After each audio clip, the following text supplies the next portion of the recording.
Boom, boom, boom, boom. Boom abbaate.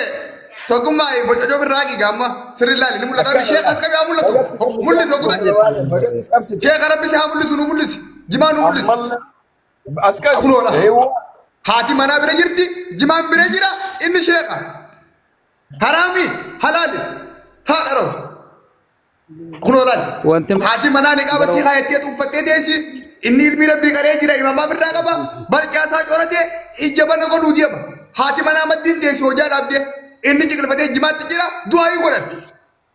Isaa fi rabbiin karaa waliin bana. Eegaa. Kunoola. Bishaan. Harargeelli. Bismillahirrahmanirrahim. Dhugaa beeku kana namni dhugaa beeku kana. Salaatu wa salaam ala khatamil anbiyaa'i wa sayyidil mursaliin. Kunoola geeffatu. Sayyidina Muhammadin wa ala alihi wa sahbihi. Alayhi salaatu wa salaam. Wallahi rabbi nu haa milkeessu. Milkii daara lama rabbi nu haa milkeessu. Amiin.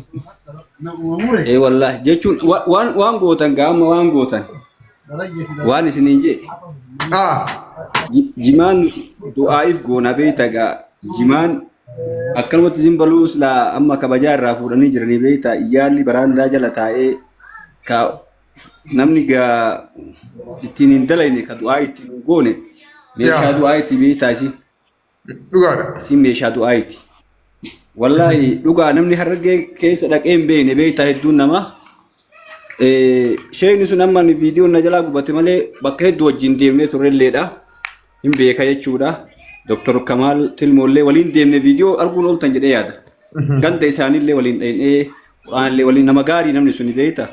Oma tattaa'e wallaalee malee anuyyuu qamaa ture wajjumaan walumaan teenyee mana isaatu taa'ee qama'ee jira. Laal. Ummanni harargee keessa taa'anii harargee ila ganda mucaa kanaallee dhaqe achitti illee dhaqe takki quufaaf wanni miti du'aa'iin godhan jechuu rabbiin kadhatan halkan guyyaa wallaahi dabbaalii kana fa'aayyuu achii dhufee hin jiru beektaa yoo ani harargee sayyoo dhaqee ilaalu akkamitti dandeettee kaatee dubbattee akkatti nama rabsuu fi maaliin kun waan akkasii hin jiru beektaa ummata halkanii guyyaa rabbiin kadhatu du'aa'ii godhu wallahi namni martuu na beeka maal waan rabbi natti quba qabu ni qama anjimaa jechuu maal godhan qamaa jedhee illee kaa wanni amma akka namni gariin as bahee akkas godha sun illee sirrii miti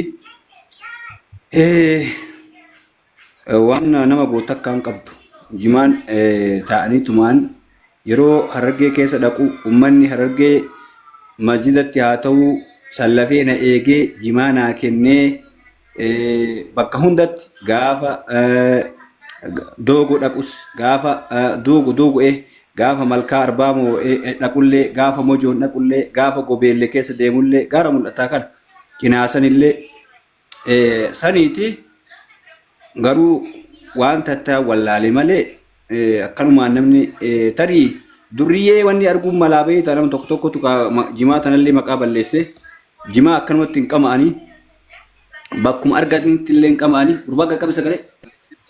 Bakka argametti illee qaban. Khalido qaqqabi sagalee qaqqabi deemi achi garasitti dhageeffadhu. Deemi alatti dhageeffadhu. Laal salaata kee salaattee salaata geessinee jirra amma zuhuriin dhumattee jiraan beekame.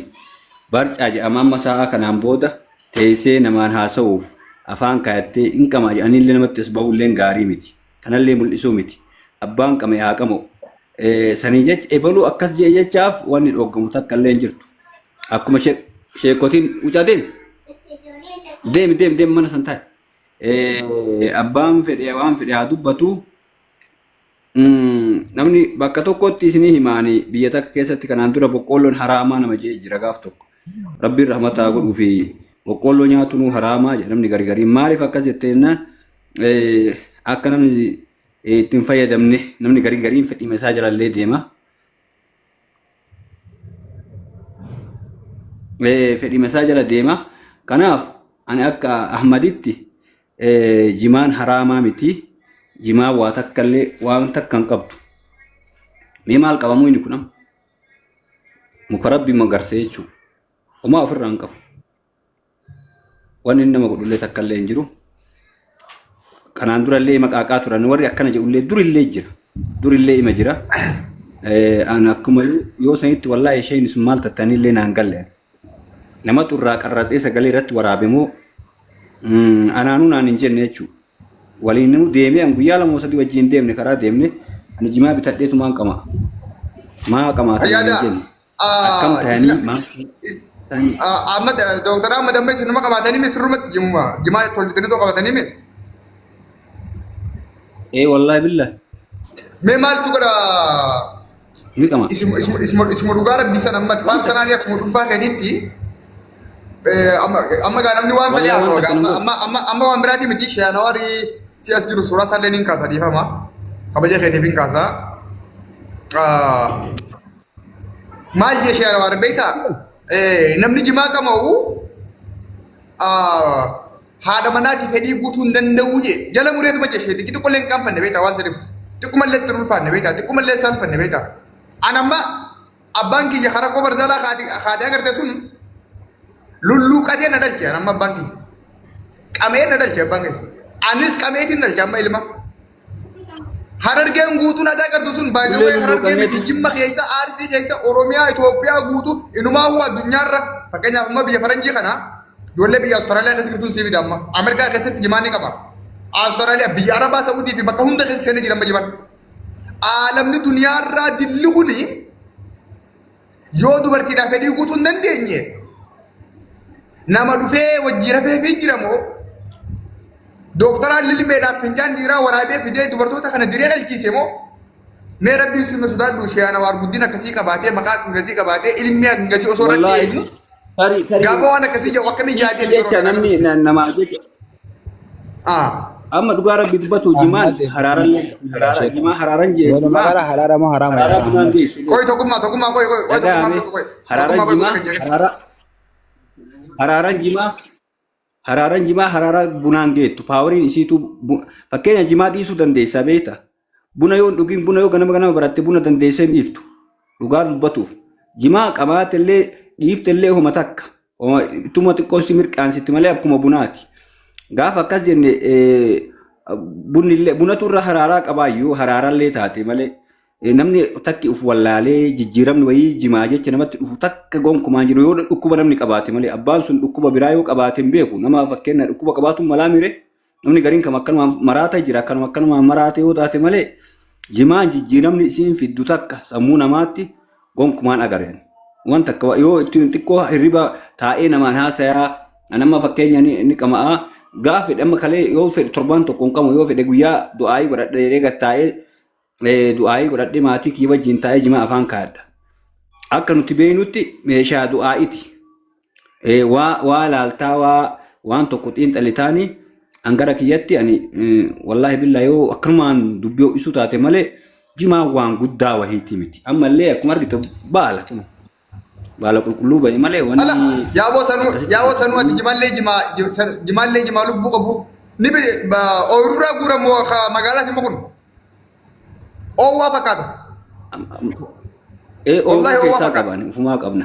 Wallahi sanuu jimaa eessaatti ni beektaa dhagaa naasitti himaadha jimaa dhagaa kun amma jimaa sagaraatti sagaraa jechuun qaama namni keenya udaanii beekaa sagaraan udaanii miti. Ooyiruu naannawa manaa jechuun naannawa manaa bakka bishaan mana hundarraatti bu'an bakka wanni adda addaa naannawa dachii naannawa manaa kun gabbataadha sii galee amma jimaa dhagaa kun jimaa naannawa manaati akka malee gabbataa bishaan qaba mirqaanas akkasuma qaba oowwaadha. Maashaallah waan bareedaadha. Amma bosona baalee akka amma bosona baaleetti namuma qareessi namni hundi soo beekaa yeroo hedduu waan adda addaa ni himtaa gargaarsa irrattis bakka hedduu deemtaa namni hundi si amanaa namuma amanamaadha. Amma dhuguma rabbi sanitti hadiisaa fi quraana rabbii keessaa bakkitti jimaan kun haraami yaamee jala muramee lafa kaa'ame ati kabarattee irra geessanii qabdaa eegateetiin har'a gaafatamtu. Amma sodaa amma namni tokko jira beektaa if dhaadheessuudhaaf fakkeessuudhaaf harargee sodaataniitii maal ta'anii midhaan minjaanii. Ilmi rabbi si bira kaayete ijaa fi gurra keetiin bira geesse sodaa harargeetiif sadii fedhii qabdaati quraana rabbii keessa jirtu. A'uudhu billahi wallahi billahi waa takka inni maal afachu namni hedduun harargee keessa illee baraka akkas ta'uun ni jira beekta amma mucaan tokko maqaa isaan dha'u doogu keessatti haraama jira beekta ima jalaa usan jalaa hayyee si ta'e midhii isin kama hin jedhanii abbaan namni gariin gaa beekta ka aanan nu marqa nyaanne jira shuroo matanaa marqa aananiin kan nyaanne jira beek amala adda addaa qaba. Amala adda addaa qaba kan namni kun beekte amala isaatiif yoo akkas malee tokko amma gaaf tokko maal je harree yaabbatuun eenyu makiinaa yaabbatuun haraamaa je maal jennaan rasuulli rabbii yaabbannee xayyaara yaabbatuun haraamaa jiinsii godhatuun haraamaa waan bid'aadhaa waan rasuulli rabbii hin dalaginii je namni akkuma fedhii isaatti beektaa waa hiikkata garuu jimaa muskiraa miti wallahi dhugaa rabbi tajirtu waan sammuu nama tuqaatillee miti waan nama macheessatillee miti amma jechi jimaa namni qama'ee fooqii gubbaa utaalee bareedu lafadhaa maali jedhan waan hin jirre waan hin taane. Alaykum salaam. Qoy mee yose qoy kutakobsa. Okay. Annama morkaafillee miti sodaa namaatiifillee miti garuu jimaa waan takka waan inni nama miidhu caalaa eenyu miidhaa takka ka inni fidu caalaa faayidaa isaatti irra guddaadha. Faayidaa isaatti irra guddaadha. Mazinni isin agartan kuni kadachi Oromiyaa kana keessa guddatee ijaaramee akkatti agartan kuni jimaatanaan ijaarame. Jimaatanaan ijaarame. Waan anqama of jecha osoo hin ta'in dhugaa lafarra jirtu. Wallahi billahi dhugaa rabbiiti. Akka qoosatii miti jimaatanaan ijaarame jechuudha. Tanaaf an akka Ahmaditti akkanumaan fedhii ofiitiin namni fedhii dhuunfatiif haasawa amma warri Suudii waan ofii ittiin fayyadamneef jecha haraama jedha. Warra Yaman jala harka wanni godhuuf. Daliila takkallee wanni jiru hin jiru gara kiyyatti an Ahmad halaala jedha jimaan. Akkasuma. Okay, tokkummaa maal qabachuu kan ta'eefu sabaan itti qabe. Umar infaalee galchimee ula Umar Bukaari magaalatti haraama Umar kan koy nin galcha halaalaaree jedhee gaafachuu ture bar wanti haraaman ta'ini halaalum ta'a jechuudha. halaala wanta kan qabu. Mee Umar kan Umar ergada koy mujtara si kana amad nagarre nani inu jolle takam fidu barbaadde sala Australia rai jiman ino biyya keessa qofa osoo hin taane biyya faranjii keessatti koy obsa ifto ko share na godha nani qabden. Tadabba ma kan yetta jimaan sa Amma sagalee kee dhageettanii waggaa 200 waggaa 500 waggaa 1000 geesse jimaan arra haara mo akkamsa amma dhufte biyya keessa an akkas hin jenne haraaman ta'ini halaala ta'aa miiree hin gaafadhe bar halaala boo halaala qamaa Halala ta boris kira nyaata kuni. nama wajji Jireenya. waca dhiisatii qamaa la at angaroo kiyya dabbaadha amma yaada kiyya ibsadha. Yaada kee irra hin jirru dhiifama naa godhe ammaa amantaa irra jirra malee tokkummaa maal ta'a buleessu fayyu. Walumaa galatti abbaa fedha halaala eegamuu danda'a ana kiyya ofirra haraamsuu danda'a sii galee. Rakkoon qabu waan quraana rabbii irra hin jirre laa guuta kala waan quraana rabbii irra hin jirre waan hadiisa rasuulaa irra hin jirre waan seera shari'aa islaamaa keessa hin jirre alaa keefi keetiin yoo haraama goote godhi sanuu sitti gaafatama ammoo. Bakka. Hadiisni rasuulaa hin jenne jedhee bar. Mee haraama jechuun maal tokkummaa wayii si gaafadha guuta. Haraama jechuun maal jechuudha? Haraama jechuun siif maali meeti? Haraama jechuun moo? Akka tokkummaatti haraama jechuun maali meeti? Mee hiika haraamummaa? Warra gurguranii dadhabuu. Haraama jechuun waan nama ragaa fedhii jedhiini mee. No, komentiin si gaatu keenyaaf si wajjaasu jira bal'aa tokkummaa kiyya guuta kana godhula. Sabar dur. Haraama jechuun maal jechuudha? Ulaagaan ittiin waan takka haraameessanoo maaliif maali? Dhaggeeffadhu hasitti hima. Nama koomentii nama baarrabsu. Komentii dubbifnaan gaati nama miidiyaa ta'uu hin dandeessu. Alaan rakkootti amma takka tana tokkummaati. Komentii dubbifnaan yaada komentii ilaallaani ol ba'uullee hin qabdu miidiyaa illee fayyadamuu hin qabdu. Arree fuddila namni 500 guutuu raarrabsan dhagaatiin ture. Dhiisi komentii rakkoo miti na hojjaase. Komentii namni kun si deeggara namni kun si mormaa gaafa qabeenya uummata guddaa kanaan teessee haraam jettu ni arrabsan tos kun shakkii takka hin qabu. Arguu jirtaa miti kun hojjara kaan waan itti jiru san amma tokkummaa kiyyaatti akka tokkummaatti akkuma nama islaamaa tokkotti akka hiriyaatti atiif haraam maali mee? Haraam. Ana kiyya haraama wanti ta'u waan nama waan rabbi irratti tokkoffaa haraamni guddaani waa sharra kudha rabbitti achirra gaasa fiti xiqqaa wanti xiqqaan nama miidhuu wantoota akka daqiiqa sikkishaa jechuudha. Agartee ni Waan jiru waan qoy sirreeffadha. Daqiiqa sirreeffadha. mee dhage waan jari jettu amma dhaabime jiddumaan Mee tokkummaa kiyya kuma dhaabuu dhabuudha ka sheerii nutti himu mee sheefa nutti himaa guuta.